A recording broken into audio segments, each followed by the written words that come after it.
నమస్తే అండి. నా పేరు శంకర్ శ్రీనివాసరావు వల్లూరి. నేను పురోహితం చేస్తుంటాను. అలాగే ఇక్కడ చెరువుపల్లి పోలేరమ్మ టెంపుల్లో అర్చకత్వం చేస్తుంటాను. నేను ఈ బయోటేరియం ఒక 20 డేస్ నుంచి వాడుతున్నాను. దాని గురించి గాజుల శ్రీనివాసరావు గారు దాని గురించి విపులంగా చెప్పారు. జనరల్గా ఎవరు ఏం చెప్పినా ఈ రోజులు నమ్మే రోజులు కాదు. ఆయన మా మిత్రుడు కావడం వల్ల నేను ఈ బయోటేరియం కాకుండా ఆయన్ని నమ్మి నేను 1 year నుంచి వాడుతున్నాను అన్నారు. సరే అని చెప్పేసి నేను కూడా తీసుకున్నాను. కాకపోతే ఏమవుతుందంటే మాకు ప్రతిరోజు కూడా జపాలని ఏవో పూజా కార్యక్రమాలని చెప్పి కూర్చోవడం కానీ ఇలాంటివి ఉంటూ ఉంటాయి.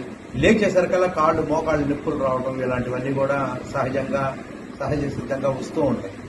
అలాంటిది నేను ఈ వాటర్ తాగటం వల్ల ఈ బయోటేరియం సంబంధించినటువంటి వాటర్ బాటిల్ పెట్టుకుంటాను. ఆ వాటర్ తాగటం వల్ల కానీ వాళ్ళు ఇచ్చినటువంటి రిస్ట్ బ్యాండ్ కంటిన్యూగా ఇది పెట్టుకోవడం వల్ల కానీ, అట్లాగే ఇంకొకటి బ్రాస్లెట్ ఒకటి ఇచ్చారంటే అది నేను ప్రజెంట్ పెట్టుకోలేదు, అది బయటికి వెళ్ళేటప్పుడు పెట్టుకుంటుంటాను. అది వాడటం వల్ల కానీ ఆ బెడ్ ఒకటి ఉన్నదండి, మన బొంతలాగా ఉంటుంది బెడ్, దాని మీద పడుకోవడం వల్ల కానీ నాకు దీనివల్ల చాలా మటుకు నాకు మెరుగైందండి. అంటే బ్యాక్ పెయిన్ ఉండేది అంత మునుపు, బ్యాక్ పెయిన్ మొత్తం కూడా నివారణ అయిపోయింది. అట్లాగే మోకాళ్ళ నొప్పులు నివారణ అయినాయి. అట్లాగే నేను ఏదన్నా